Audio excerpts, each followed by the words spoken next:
And greetings to my 5 subscribers. I've got a story here that may tie into some of my recent videos where I point the finger at the conspiracy behind Barack Obama, going back decades, to possible securities fraud. And so I'm intrigued by this story by Bloomberg, entitled U.S. Sues UBS, that's a bank, seeking Swiss account customer names. I doubt that they'll get them.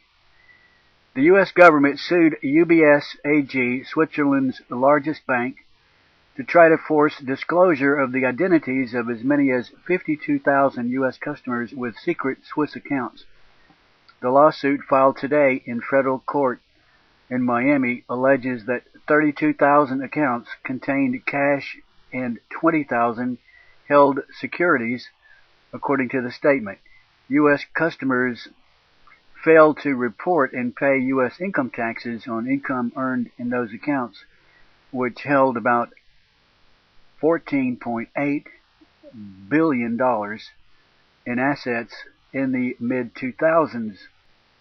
At a time when millions of Americans are losing their jobs, their homes, and their health care, it is appalling that more than 50,000 of the wealthiest among us have actively sought to evade their civic and legal duty to pay taxes.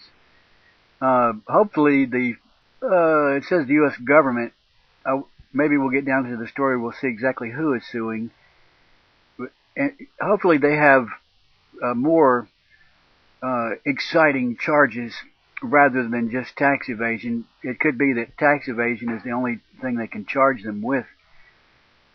The suit came a day after UBS agreed to pay $780 million to settle investigations by the Justice Department and the Securities and Exchange Commission, SEC, and disclose the names of about 250 account holders to avoid U.S. prosecution on a charge that had helped thousands of wealthy Americans evade taxes. Well, I'm not after the wealthy. I'm after a certain left-leaning wealthy. I'm not against wealth. I'm against the left, okay? UBS American Depository Receipts rose 17 cents to $10.50 in trading on the New York Stock Exchange as of 1 p.m. today, Thursday, February the 19th. Oh yeah, February the 19th. So this is actually red-hot breaking news, fresh off the press. I can smell the ink. I can smell the ink. It's that current. The Justice Department accused UBS of conspiring to defraud the U.S. by helping 17,000 Americans hide accounts from the Internal Revenue Service. The U.S. will drop the charge in 18 months if the bank reforms its practices, helps prosecutors, and makes payments. So we can see it's the Justice Department, and the man's name is John DiCicco, capital D-I, capital C-I-C-C-O, Acting Assistant Attorney General in the Tax Division. In a related story, I have to zoom right back to it. It says Venezuela seizes a local bank. You know, Venezuela, Chavez is in cahoots with the leftists who are conspiring to overthrow the democratic process in the United States. This is from the Associated Press. Venezuela government seizes local Stanford bank. This is dated February 19th, 11:27 Eastern Time.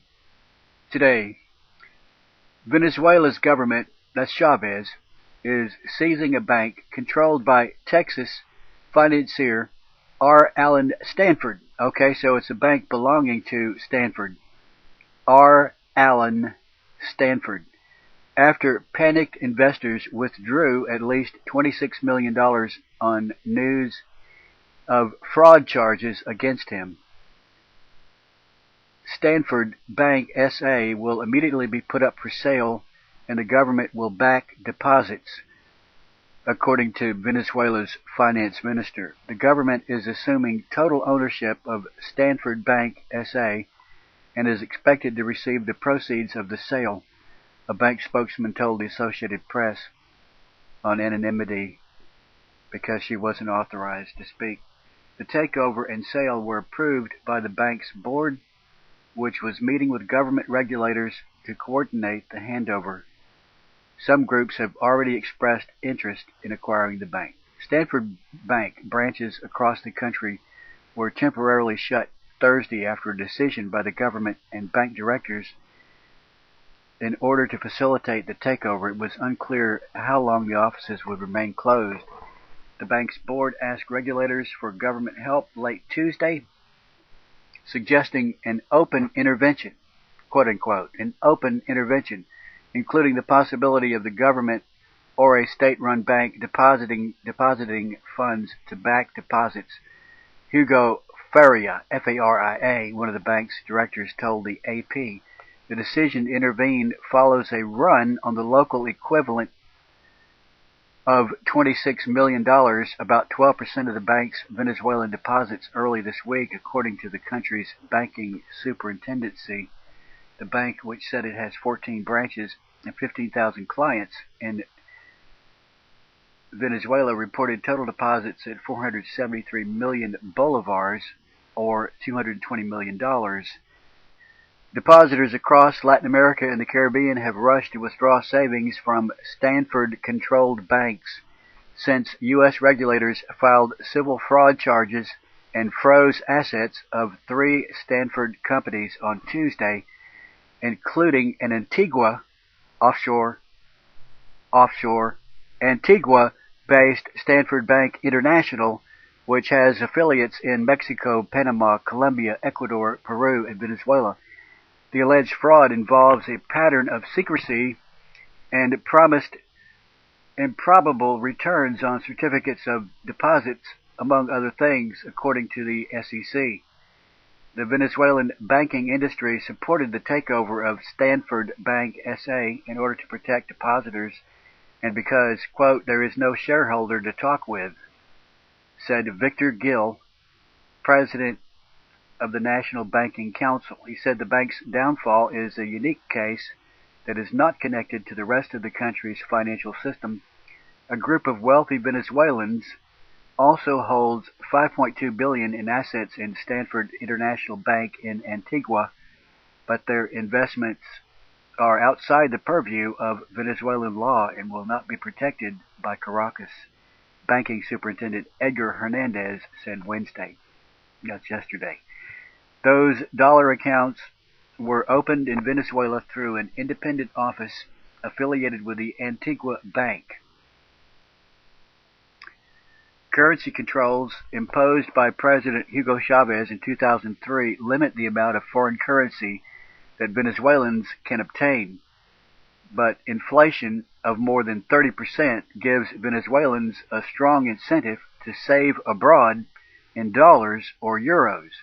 Many wealthy Venezuelans have turned to offshore dollar investments like those offered by Stanford's Antigua Bank to safeguard their money.